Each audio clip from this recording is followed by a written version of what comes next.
Hi everybody, it's Sarah. So I'm really funny. I went live at 2 o'clock down at a park by the beach on my Facebook profile um, doing the book club today. Only the funny part was I didn't realize till I got home that it was set to only me. I get so shy and I get so nervous and anxious about posting stuff to my profile that I will set myself to private and then post a bunch of stuff and then only set a couple things to public. And I didn't realize that I had set it to private. So this is a really big learning lesson and a big breakthrough for me, because I'm getting more consistent going live on my Facebook profile. But anyway, so I wanted to jump into the book club. As you guys all know, we're reading You Are a Badass by Jen Sincero, and I love this book. And I'm very grateful Keely said that it was cool for me to review it or share it or talk about it in this group over the next 6 weeks. We started last week. We did the introduction. I made a post about it, and this week I just wanted to go live. I'll go live again next week unless someone else would like to go live and review part 2. There's 5 parts in the book. I would love to pick a time where other people can be on so we can actually have a conversation about the book and reading it. So if 3 o'clock Pacific, which becomes 6 o'clock Eastern, doesn't work, because obviously no one's on yet, then we can pick a time that'll work for everybody else. So I get so much value out of this book. I want to share that. So what I wanted to share that I took away from part 1, so part 1, chapter 1 is called How You Got This Way. And I really like how she not so lovingly digs into how you got this way. It's really awesome to dig deep and rehash and become conscious of how we got this way. So then she also says that most people are living in an illusion based on someone else's beliefs. So that means most people are living out the story that somebody else has written for them, or that someone else is telling them. And when we realize this, when we realize we can live whatever story we want, then for me everything changed. When I realized, why do I think I can't do this? Why do I think I can't do that? And then I'm just living the story that I've told myself, or that I've been told from the time I was a little girl. So what if I rewrite my story? And so I've done that. I've written forward a new story for myself. Okay, so when she digs into how you get this way, then she definitely talks about limiting beliefs. That was really hard for me to talk about my limiting beliefs, because I didn't even realize what they were until I dug deep and realizing things like, I don't believe I deserve to have a husband. That's a limiting belief. That's not true.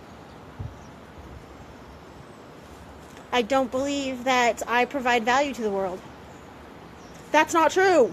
I do too, and I provide amazing value to the world. I am the mother of 6 children. I am a role model for 6 children.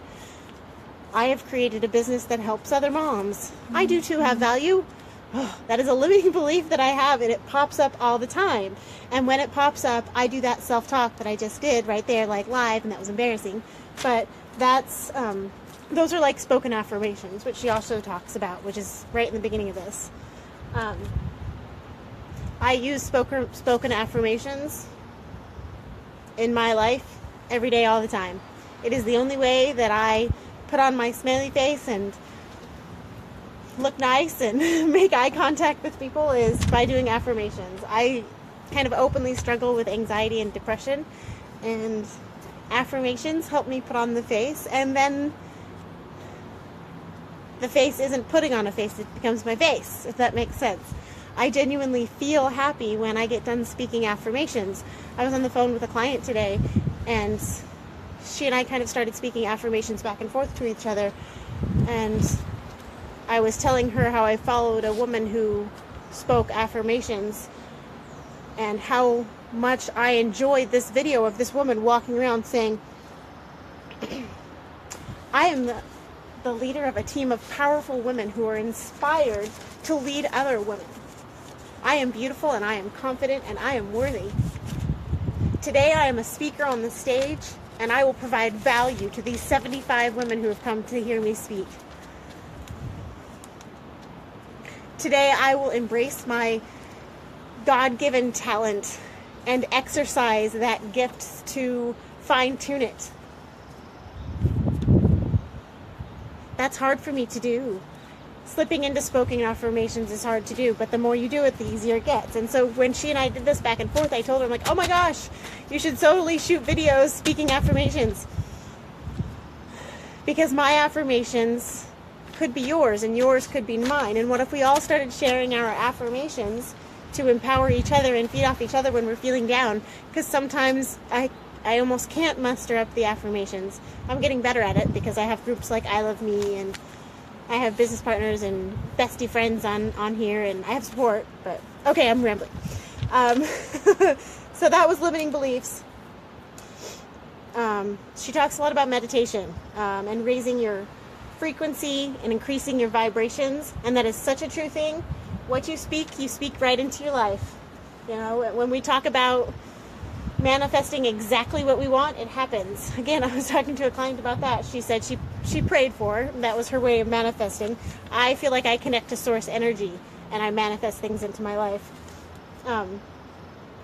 She was talking about, she manifested 3 specific things about the home that she wanted, and I did that too. I wrote on a sticky note, we live in a home, we have a fenced yard, we have this, we have this, we have this. I wrote those things, and it said by September 1st, 2016, and there was a big list, and we moved into this house August 21st. I have that same list going right now. I have a whole list of, I am an L3 leader walking across this stage, followed by a team of 70 powerful women. Whew, that's big, that's scary to say. But when we raise our vibrations, we attract those things into our life. This book is so awesome. It made me have all these cool thoughts. Okay, so last thing it was that this chapter the first step talked about is being present to this moment. And being present to this moment, she talks about pigeon pose. Does anyone remember the chapter about pigeon pose? So when you do yoga, if you choose to do yoga, when you get right into the move in the way that is best for your body, it feels amazing. There's no pain, there's no discomfort, it's just an amazing feeling. And so she discusses that as meditation and being present to this moment and source energy, that you can just sink into it for just a minute, where there is nothing but your breath and energy and space, and that's being present to this moment. And that's why I meditate, because it takes practice to quiet everything and just be, just exist. I like to do that here in our hot tub. I'm really blessed right now. We have a hot tub, we can hear the ocean. I feel very, very grateful every day for where I am at. I am living my dream. I manifested my dream.